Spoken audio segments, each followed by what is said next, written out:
I think one of the great paradoxes of the kitchen is why something so expensive can have so little flavor. But really what it comes down to is understanding that that meat was once a muscle. And in nature, the more a muscle works, the more flavor it develops. And tenderloins really don't do a whole lot. They just kind of sit there on the top of the cow. They just kind of hang out. They don't really pull any weight. And that's why they don't have any flavor. But they are tender, and so they're easy to cook. They're easy to eat too, and after you get through the first couple of bites, you quickly realize, this is nice, but I wish there was a little something extra here. And that's probably why I must have written 1,000 menus in my career that included some kind of cheese crust on a beef tenderloin. And this is really easy to do. All you have to do is take equal parts cheese, whether it's leftover French cream cheese or any cheese really, and simply combine it with equal parts breadcrumbs and butter. And don't worry too much about what equal parts means. If you've got sort of roughly equal parts cheese, breadcrumbs, and butter, you'll get there.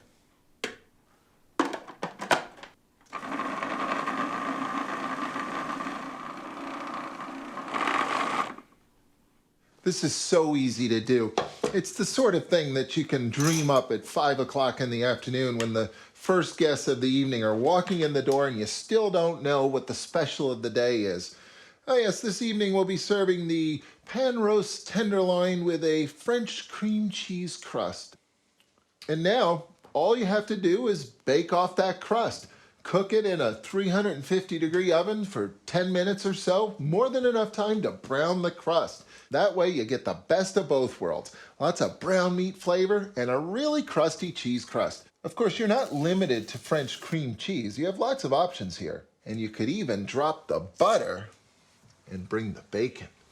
In so many ways, cooking is about browning. It's something you do constantly. This bacon, in that sense, is no different from the tenderloin. It needs to be browned first.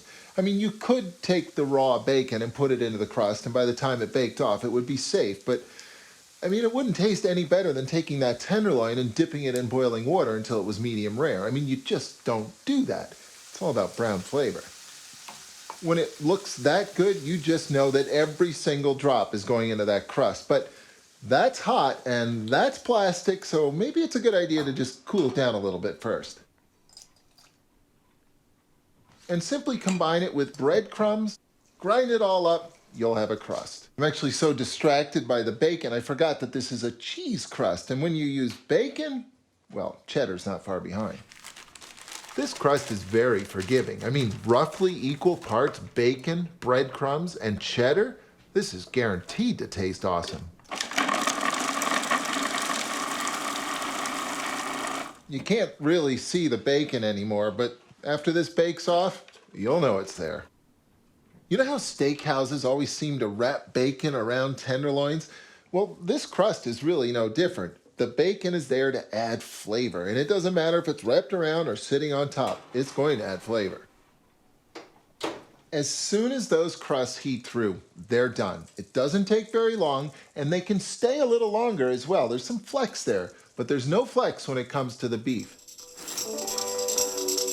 Because study after study after study has shown that the most important thing when it comes to a steak is not what kind of beef it is, not how it's cooked, not who cooked it or what's next to it or under it or over it, but is it cooked to the temperature that you prefer?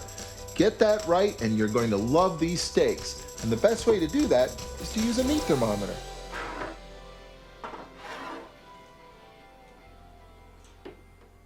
Quite simply, delicious. No surprise, it's bacon and cheddar.